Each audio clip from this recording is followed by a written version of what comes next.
দেশে ফিরে সব ধরনের হামলা বন্ধের আহ্বান জানিয়েছেন অন্তর্বর্তীকালীন সরকারের প্রধান উপদেষ্টার দায়িত্ব নিতে যাওয়া নোবেল বিজয়ী অধ্যাপক ডক্টর মোহাম্মদ ইউনূস।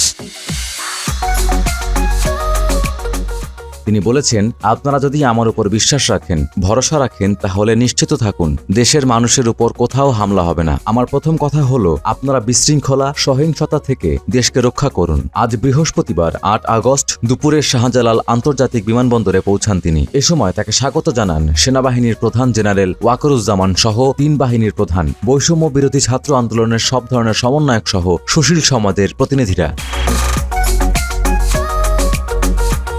বিমানবন্দরে দেশের চলমান পরিস্থিতি নিয়ে ডক্টর মোহাম্মদ ইউনূস বলেছেন, নতুন বিজয়ের মাধ্যমে বাংলাদেশ নতুন বিজয় দিবস শুরু করলো। আমাদের এগিয়ে যেতে হবে। যারা এটি করেছে তাদের প্রতি কৃতজ্ঞতা। সমন্বয়করা দেশকে রক্ষা করেছে, দেশকে পুনর্জন্ম করেছে। এই পুনর্জন্ম যে বাংলাদেশ পেল, সেই বাংলাদেশ যেন খুব দ্রুত গতিতে এগিয়ে চলতে পারে, সেটাই আমাদের প্রত্যাশা। এটাই আমরা রক্ষা করতে চাই। আমরা এগিয়ে চলতে চাই। আজকে আমার আবু সাইদের কথা মনে পড়ছে, যে আবু সাইদের ছবি বাংলাদেশের প্রতিটি মানুষের মনে গেঁথে আছে। ডক্টর ইউনূস বলেন, এই স্বাধীনতাকে আরো মজবুত করে আমাদের সামনে এগিয়ে যেতে হবে। যে তরুণ সমাজ এটিকে নেতৃত্ব দিয়েছেন, তাদের প্রতি কৃতজ্ঞতা। তারাই দেশকে নতুনভাবে পুনর্জন্ম দিয়েছে। এই স্বাধীনতা প্রতিটি ঘরে ঘরে পৌঁছে দিতে হবে।